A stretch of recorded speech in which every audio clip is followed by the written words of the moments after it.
Տիկին Հովսեփյան, մի ուշագրավ հայտարարության մասին, որը Նիկոլ Փաշինյանն է վերջերս արել, սահմանադրական փոփոխությունների արդյունքում դատավորները դառնալ են ժամանակավոր պաշտոնականներ։ Հետո ինչ ստուգումներ, ինչ ստանդարտներ, սահմանադրական նորմեր են կիրառվելու, որի արդյունքում դատավորները նոր պետք է վերընտրվեն ըստ էության։ Այսինքն ցմա դատավորների կարգավիճակը փոփոխության է ենթարկվում եւ դատավորները դառնալու են ժամանակավոր պաշտոնականներ։ Մեղմ ասած, իշխանությունները ոչ ցանկալիներին ճանապարհում են տուն։ Դուք պատրաստ եք օրինական է այս գործընթացը, դες սահմանադրական է, ինչ որ մի սահմանադրական նորմի արդյունքում տիկին Հովսեփյան ջան ձեզ տուն են ճանապարհում։ Քանի որ փաստաթղթին ծանոթ չեմ կարող որևէ կարծիք հայտնել ամենայն հարգանքով բոլորին։ Տիկին Հովսեփյան, բայց պաշտոնական դառնալ ըստ էության ամենայն հարգանքով չի մտահոգում այս հանգամանքը։ Ասում եմ փաստաթղթին քանի որ ծանոթ չեմ, ինչպես կարող եմ կարծիք հայտնել մի փաստաթղթի մասին, որը ոչ տեսել եմ, ոչ կարդացել։ Տիկին Հովսեփյան, դուք շարունակում եք ընկերություն անել Ամինա Հակոբյանի հետ, գիտեք, որ նրա հետ բավականին մտերիմ հարաբերություններ ունեք, ընկերուներ եք, վերջերս եթե ճիշտ եմ հիշում, եթե ոչ եք նաև որևէ մի միջոցառման եք միասին մասնակցում լուսանկարներ տարածված։ Այո, մասնակցել եմ միջոցառման, պայծառի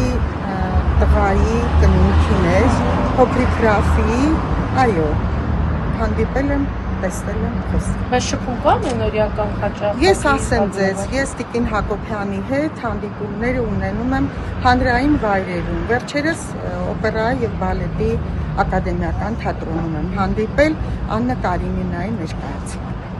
Իսկ մյուսին այո, ուղղակի տեսել ենք իրար, իսկ այդ միջոցառմանը լրատվամիջոցները գրեցին, այնպես որ տեղի։ Նաև նշվում է, որ դեր կարիերայի աճը պայմանավորված է նրա ընկերուի լինելու հանգամանքով,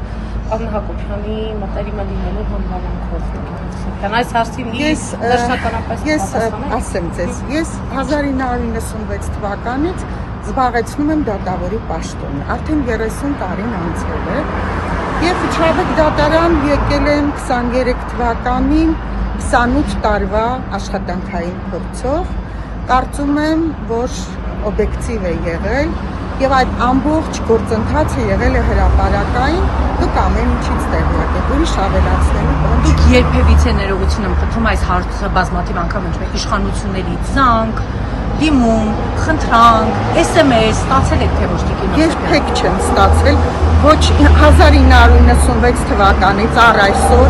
որևէ զանգ, որևէ հաղորդագրություն ես չեմ ստացել։ Իսկ ներողություն, 44 օրյա պատերազմի հանձնաժողովի եզրակացությունը չհրապարակվեց, բազմաթիվ անհետքորացների ծնողներ, ինչպես նաև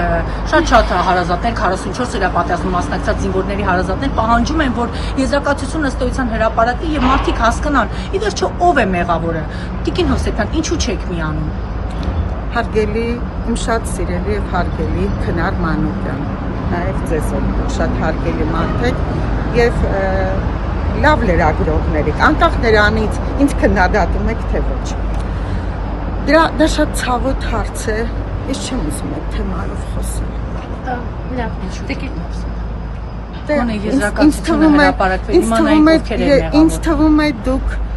դուք գիտեք ինչի է ցավոտ հարց, որտեղ այդ հարցը որ տալիս եք Տիկին Հովսեփյան, դուք լուսավորել եք, բայց չիմանանք ով էր մեղավորը։ Ոչ դուք ապայլով կարող է այդ ծնողներին ավելի լավ հասկանալ։ Ես ձեզ ասեցի, նախ դա կարծում եմ ինչ որ առումով քաղաքական թեմա է, իսկ դատավորը պիտի զերծ լինի քաղաքականությունից։